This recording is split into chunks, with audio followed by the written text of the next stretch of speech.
আসসালামু আলাইকুম প্রিয় ভাইয়েরা, কেমন আছেন? আশা করি সকলে ভালো আছেন এবং সুস্থ আছেন। পবিত্র মাহে রমজান বিদায়ের লগ্নে সকলকে অগ্রিম ঈদের শুভেচ্ছা। প্রিয় ভাইয়েরা, রমজান শেষ, ঈদও চলে এসেছে। যাই হোক, আপনাদের কাছে কিছু আপডেট ছিল। সেটা হলো আগামী 8ই এপ্রিল সকল ভুক্তভোগীদের পক্ষ থেকে একটি শান্তিপূর্ণ মানববন্ধনের আয়োজন করা হয়েছে। স্থানটি হচ্ছে প্রধান উপদেষ্টার বাসভবন, যমুনার সামনে। আপনারা যারা ভুক্তভোগী আছেন এবং ঢাকার আশেপাশে আছেন, আপনারা অবশ্যই এই মানববন্ধনে থাকার জন্য চেষ্টা করবেন। কারণ যারা এই মানববন্ধন করেছে তাদের নিজের জন্য করেনি, সকল ভুক্তভোগীদের জন্যই করেছে।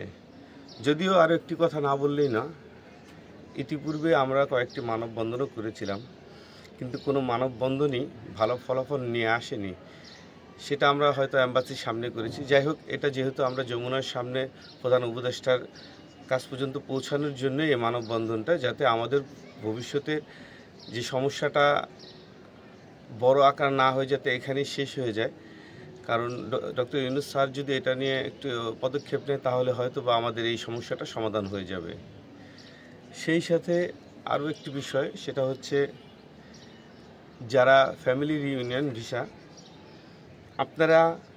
আপনাদের যাদের নুলস্তার মেয়াদ 1 মাসের কম সময় আছে, অবশ্যই খেয়াল রাখবেন, আপনাদের যাদের নুলস্তার মেয়াদ 1 মাসের কম সময় আছে তারা অ্যাপয়েন্টমেন্ট ডেট ছাড়াই জমা দিতে পারবেন। তারিখটি হচ্ছে 6ই এপ্রিল ও 20শে এপ্রিল। কোনো প্রকার অ্যাপয়েন্টমেন্ট লাগবে না, আপনারা সরাসরি ওই দিন গিয়ে জমা দিতে পারবেন। আপনাদের নুলস্তাটা আপনারা চেক করবেন, যদি মেয়াদ 1 মাসের কম হয় এবং যদি কারো নাবালক বাচ্চা থাকে, বাবা মার যদি ভিসার মেয়াদও কম থাকে, তারাও পারবেন এই 6 এপ্রিল এবং 20শে এপ্রিল আপনারা জমা দিতে। সেই সাথে আরেকটি কথা হচ্ছে, বর্তমান সময় ভাই দালালরা আমাদের জীবনটা তেজপাতা করে দিয়েছে।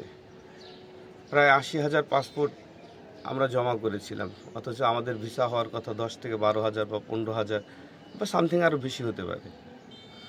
এই দালালরাই আমাদের জীবনটা শেষ করে দিলে। আমরা সকলেই অবুঝ, সকলেই নুলস্তা দেয় এবং সকলেই আমরা ফালাফালি করি যে আমাদের নুলস্তা হয়ে গেছে। এই কারণেই কিন্তু আজকে আমাদের এই অবস্থা। 80,000 পাসপোর্ট কোথা থেকে আসলো? এই দালালরাই আমাদের জীবনটাকে শেষ করে দিল। কত মানুষের চোখের অশ্রু আমরা ভিএফএস গ্লোবালের সামনে গেলে দেখতে পাই।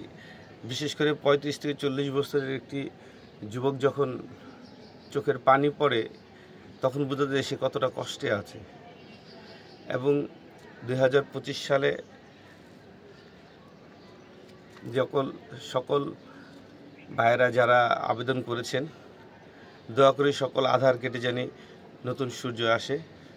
অবশ্যই ভালো কোনো আপডেট থাকলে আমি আপনাদের জানাবো ইনশাআল্লাহ। ধন্যবাদ সকলকে, অগ্রিম ঈদ মোবারক, ঈদের শুভেচ্ছা রইল। এবং ঈদের পর ভিএফএস গ্লোবাল যখন খোলা থাকবে, ইনশাআল্লাহ চেষ্টা করব 2-3 দিনের মধ্যে আপনাদের আপডেট দেওয়ার।